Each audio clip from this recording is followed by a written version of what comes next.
වෙනස් විදිහකට කියන්නේ ඒක භාවිතයේදී කියන්නේ ඒක දේශපාලන භාවිතය කියන්නේ අපි කලාව දේශපාලනය කියන කතා කරන තුරේ කතා කරද්දී ඒක ශිෂ්‍යෝ හරි කියන්නේ අපි එක්ක සම්බන්ධ වෙලා ඉන්න සහෝදර සහෝදරියෝ එක ගන්න ආකාරයක අර දේශපාලන වචනය ගෑවුනහම මේක දකින්නේ අමුතු කෝණේ. හැබැයි ඊට වඩා ඒක දැන් මේක සාකච්ඡාවේදී අපි කියන මේක මේ පක්ෂ දේශපාලනය ගැන කතා කරන දෙයක් කොහොම කතාවක නෙමෙයි මේ කලාව සාහිත්‍ය කියන එක සම්බන්ධව තියෙන දේශපාලනය.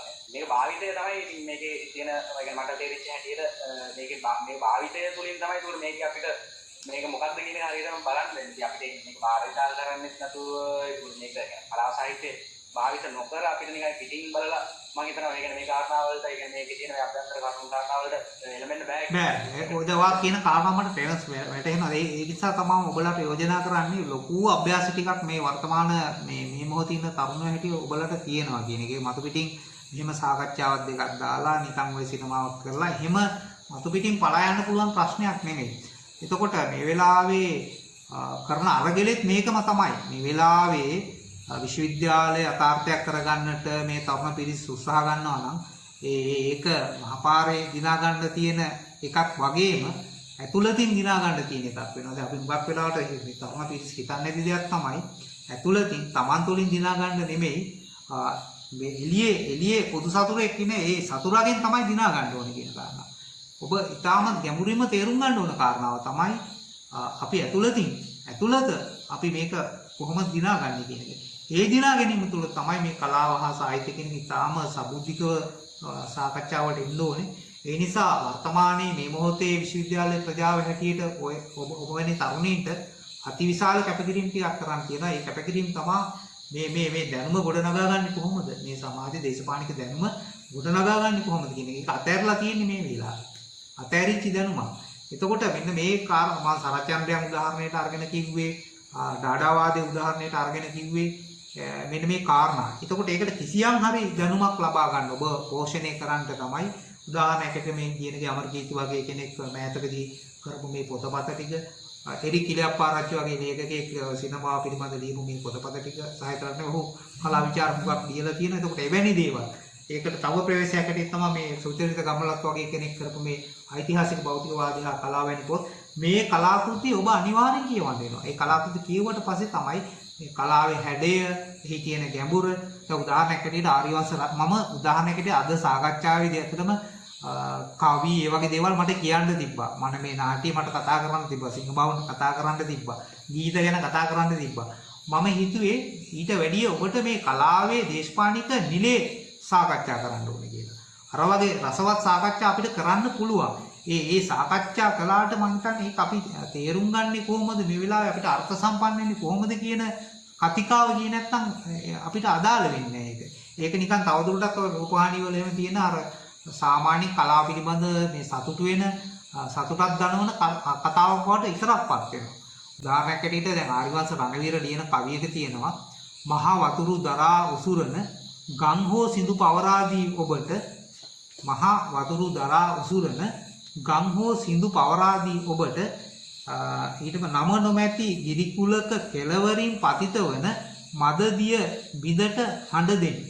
ඒ මදදිය බිඳේ හඬට හඬ දෙන්න. ඊට පස්සේ කියනවා ගැන නිමක් නැති විශ්වයේ තරු ගරින්නට පවරාදී ඔබට කොළ නවනවා එකිනෙකා බඳින්ගෙන දිමි කූඩුවක් බඳිනු පෙදෙන් නමුනන. චූල කවියෙක් කියලා තමයි මේ කවියේ මාතෘකාව. මම ඔබට මේ කවි මේ වගේ දේවල් උදාහරණයකට ගත්තේ නැත්තේ මේ සාකච්ඡාවයි අතිශය වැදගත් වෙන්නේ කියලා. දැන් මේ කවිය උදාහරණයක් විදිහට මේ කවියේ කිසිම මතුපිට දේශපාලනයක් හරි දේශපාලනික අරගලයක් ගැන හරි කිසිම දෙයක් කතා කරන කවියක් නෙමෙයි. චූල කවියෙක්. චූල කියන්නේ පුංචි කවියෙක්. මේ කවිය ආරිවංශ රණවීර කියන අපේ රටේ ප්‍රවීණ කවියා ලියනවා චූල කවියෙක් කියලා පුංචි කවියෙක් කියලා. මේ පුංචි කවියා කියනවා අනික් කවින්ට කියනවා මහා වතුරු දරා උසුරන ගම් හෝ සිඳු පවරාදී ඔබට නම නොදත් ගිරිකුලක කෙරවරින් පතිත වෙන මදදිය හඬක මේ හඬට හඬ දෙමි කියලා. ඊට පස්සේ කියනවා ගැන නිමක් නැති විශ්වයේ තරු ගනින්නට පවරාදී ඔබට කොළ නවනවා එකිනෙකා බඳින්ගෙන දිමි කූඩුවක් බඳිනු පෙදින් හමුනනි. මම කියන්නේ මෙන්න මේ කවිය අතිශය දේශපාලනික කවියක් කියලා. මෙන්න මේකයි අපිට වැදගත් වෙන්නේ. කලාවේ දේශපාලනය, කලාවේ සබුද්ධිකත්වය, කලාවේ දෘෂ්ටිවාදනව තේරුම් ගන්නකොට අර ඔබ හිතාගෙන ඇති මේ බොහෝ වෙලාවට දැන් අර මතු පිටින් කතා කරන දේ. ඒක තමයි කලාවේ දේශපාලනය කියලා කියන්නේ. මෙන්න මේක නෙමෙයි මෙන්න මේ කරුණයි මම ඔබත් එක්ක තර්ක කරමින් මේ තරුණ පිරිසක් හම්බෙච්ච නිසා අත්‍යන්තික විශ්වවිද්‍යාලයේ ඔයගොල්ලෝ කිසියම් උත්සාහයකට ගන්න නිසා කලාව කතිකාව ගොඩන ගන්නට කලාව උලලක් කරන්නට කලා තරඟ පවත්වන්නට මේ වගේ කිසියම් උත්සාහයක ඔබ නිරත වෙන නිසා කිසියම් ආකාරයකට ඔබගේ කලාව පිළිබඳ දෘෂ්ටිවාදය නිවැරදි යුතුයි කියලා මම විශ්වාස කරනවා. කලා දෘෂ්ටියක් කලාව පිළිබඳ ඇති කරගත යුතුයි කියලා විශ්වාස කරනවා. ඒ නිසා අර මේ සමාජයේ මතු පිටින් මේ වෙලාවේ රියැලිටි ෂෝ මේ වගේ වලින් අපිට උගන්වන මේ අධිපති මතවාද වලින් එහා ගිහිල්ලා කලාව තේරුම් ගන්නේ කොහොමද කියන මූලික ප්‍රවේශය තමයි ඔබත් එක්ක සාකච්ඡා කරන්නේ.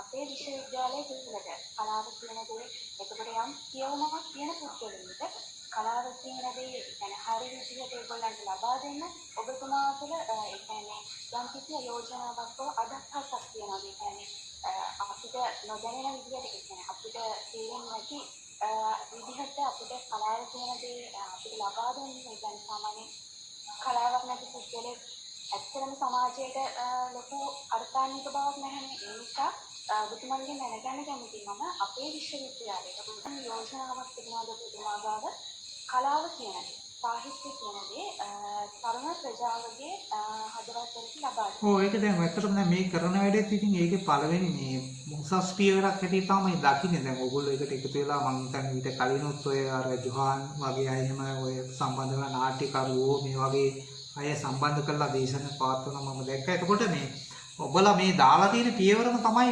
පියවර මම හිතන්නේ. ඒ නිසා ඔබලා එකතු වෙලා දැන් කොවිඩ් තත්ත්වයෙන් ඉඳලා ගෙවල් වල ඉන්නේ. ඒක විශ්වවිද්‍යාල ආරම්භ කරත් මම යෝජනා කරන්නේ ඔබලා මේ කිසියම් සංවිධානයක් හැටියට කණ්ඩායමක් හැටියට ඒක රැස්ලා කලා පිළිබඳ කතිකාව පිළිබඳ මේ මණ්ඩපයක් හැටියට අරගෙන යන්න. ඒක තමයි ඊටාම වැදගත් වෙන්නේ. කලා පිළිබඳ සංවාදයකට එන්න. කලාව පිළිබඳ තවදුරටත් කතිකාව උදාහරණයක් හැටියට අපි මම කියපු පොතපත මේවා සාකච්ඡා කරන්න.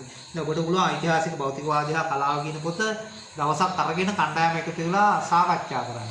සාකච්ඡා කරලා කොහොමද මේක තේරුම් ගන්න කියලා එකිනෙකා තේරුම් ගන්න. ඒ වගේ තැනකට එන්න පුළුවන්. ලියෝ ටෝස්ටෝයි ලියපු අර what is the art කියන පොත පරිවර්තනය කරලා තියෙනවා කලාව යනු කුමක්ද කියලා. එතකොට ඒ.වී. සුරවීර කියන අපේ රටේ හිටපු කීර්තිමත් මහාචාර්යවරයා තමයි මේ පොත පරිවර්තනය කරලා තියෙන්නේ. කලාව යනු කුමක්ද? ලියෝ ටෝස්ටෝගේ. එතකොට මේ වැනි පොතක් ඔබලාට පුළුවන් සාමූහිකව කියවන්න. සාමූහික එකතු වෙලා කියවන්න. එතකොට හොඳ සිනමා කෘති නැරඹීමේ වැඩසටහනක් ඔබලාට දාන්න පුළුවන්. ඒක ලේසියිනේ. දැන් මේ අවුරුද්දේ ඔස්කා සම්මානගත් චිත්‍රපටි. මේ අවුරුද්දේ ඔස්කා සම්මානගත් අර නෝමැඩ් ලෑන්ඩ් කියන චිත්‍රපටි මේ වගේ චිත්‍රපටි බලන්න පුරුදු වෙන්න. ඒ චිත්‍රපටි සාකච්ඡා කරන්න. විශාල විනයක් ඉල්ලා සිටිනවා මේ චිත්‍රපටිය බලන්න. ඒ චිත්‍රපටිය අපි දැකලා පුරුදු අපිට පොඩි කාලේ ඉඳන් උගන්වලා පුරුදු පොඩි කාලේ ඉඳන් චිත්‍රපටි කියලා අපේ ඔළුවේ මැවිච්චි. එහෙම චිත්‍රපටි නෙමෙයි විශාල විනයක් ඉල්ලා සිටිනවා. මේ චිත්‍රපටි දැන් මේ අවුරුද්දේ සම්මානගත චිත්‍රපටිය බලන්න. ඒ චිත්‍රපටිය කියවන්න රූපරාම කියවීමේ විනය කොච්චර ඕනද? රූපරාම කියවීමේ විනය කොච්චර ඉල්ලා සිටිනවද? එතකොට ඒක දෘශ්‍ය කලාව කියවීමේ විනය ඒකට අදාළ වෙනවා. ඒ නිසා ඔයගලට කරන්න පහසුම දේවල් තමයි හොඳ චිත්‍රපටි ටිකක්. ඔස්කාර් සම්මානගත් ෂේප් ඔෆ් වෝටර් වගේ චිත්‍රපටි අරගන්න පුළුවන්. එතකොට විශිෂ්ට සිනමා කෘති තියෙනවානේ ලෝකේ. එතකොට ඒ සිනමා කෘති අරගෙන අපේ රටේ නිදානේ වගේ චිත්‍රපටයක් වෙන්න පුළුවන්. ඒ සිනමා කෘතියක් අරගෙන අපේ රටේ කර්මකාරයෝ වගේ චිත්‍රපටයක් වෙන්න පුළුවන්. ඒ සිනමා කෘති අරගෙන ඔබ කියවන්න පටන් ගන්න. සාමූහික එකතු වෙලා මේ චිත්‍රපටි නරඹමින් ඒවා තේරුම් ගනිමින් එතකොට හොඳ සාහිත්‍ය කෘති වෙන්න පුළුවන්. අර මම කිව්වේ කුරුළු හදවත. දවසක් දා ගන්නවා කුරුළු හදවත කියවන්න. තව දවසක් දා ගන්නවා රතු ඉරි අඳින අත කියවන්න. ඒ වගේ හොඳ නවකතා අරගෙන ඒ නවකතා සාමූහිකව කියවනවා. එරික් කිලයපාරච්චිගේ ලංකා ගමන කෙටිකතා සංග්‍රහය තේරුම් ගන්නේ කොහොමද? මේ කෙටිකතා සංග්‍රහය අර මම කතා කරපු පටාචාරා කෙටිකතා. මේවා තේරුම් ගන්නේ කොහොමද? තව දවසක් දා ගන්නවා විෂුවල් ආර්ට් දෘශ්‍ය කලාව. අර මම කලින් කියපු ඩාඩා වාදයේ කලාකෘති, එතකොට කලා ඉතිහාසයේම තියෙන විශිෂ්ට කලාකෘති ඒවා තේරුම් ගන්නේ කොහොමද? එතකොට මෙවැනි සංවාදයක් ඔබ ඇති කරගත්තොත් තමයි ඔබ මගෙන් අහපු ප්‍රශ්නෙට පිළිතුර ගොඩ නැගෙන්නේ ඇත්තට.